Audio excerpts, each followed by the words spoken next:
This is the Scrap Metal and Commodities Recycling Report by BENLEE, Roll-Off, Lugger, and Open-Top Trailers, and Raleigh Goldsboro Metal Recycling, Monday, August 8th, 2016. In this report, last week, multiple commodities came down in price, while parts of Wall Street hit new all-time highs. U.S. steel production declined to an approximate 90-day low, despite continued good news of U.S. continued slow growth. Oil, after dipping below $40 for the first time in months, closed at about $42 a barrel, which was up for the week, yet down from the recent $50 a barrel.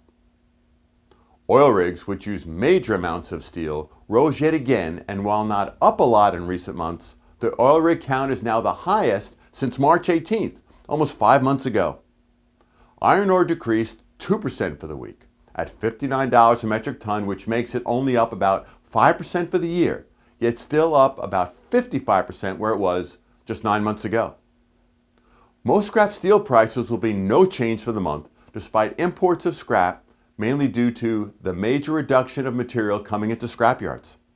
With low prices and very high temperatures in the U.S., volumes coming into scrapyards has dropped significantly in many parts of the country.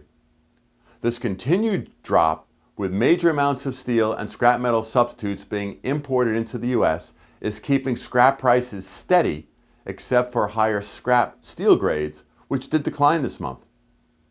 Hot-rolled coil prices have come down a bit, but actually remain fairly high, as tariffs have done their job in allowing U.S. steel mills to raise prices. And we see 304 stainless scrap prices remain unchanged, at actually a fairly high level compared to earlier in the year. Copper declined pretty hard for the week and closed at about $2.15 a pound, which was a low for about the last month. Yet it actually came up a couple of cents just this morning. When looking at the 5-year copper chart, we see it remains in a range and has been going slightly up and slightly down for almost 9 months. So copper pricing today is where it was in November. Aluminum finished the week up a bit and is near a 10-month high due to nice global demand. And when looking at the 1-year LME inventory chart, we see that after a brief stabilization, inventories continued to decline. And when looking at the 5-year, we see inventories are down about 60% from where they were 3 years ago. With that, we'll see stabilization of pricing, and that could induce more production in the months to come. U.S. automotive sales had an annualized rate of 17.88 million in June, which was the best level since November 2015. Meaning automotive sales remain strong, even if not having a major growth over last year. Scrap demand in the U.S. remains fair and prices low. This chart is one of the reasons. Auto production has been moving to the Mexico area at an alarming rate. Mexico vehicle production has now more than doubled in the past 10 years, and some forecast it to grow by another 50% by 2020. This will keep downward pressure on U.S. scrap prices and demand in the years to come. Non-farm payrolls had one of their largest jumps in months, well ahead of forecast, and the unemployment rate stayed at 4.9%. Very good news.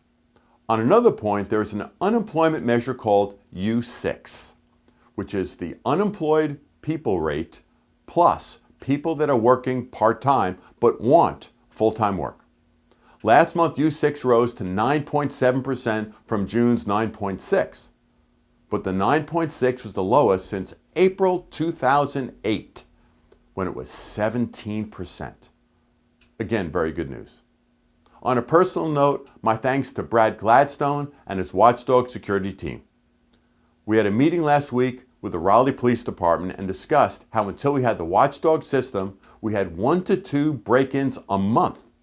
Now, with the Raleigh community knowing we have the system, we have had 1 break-in in the last 2 years, and that person was arrested. Watchdog is a great system with a great return on investment. Brad, thanks a lot. With that, we hope all have a safe and profitable week. My name is Greg Brown.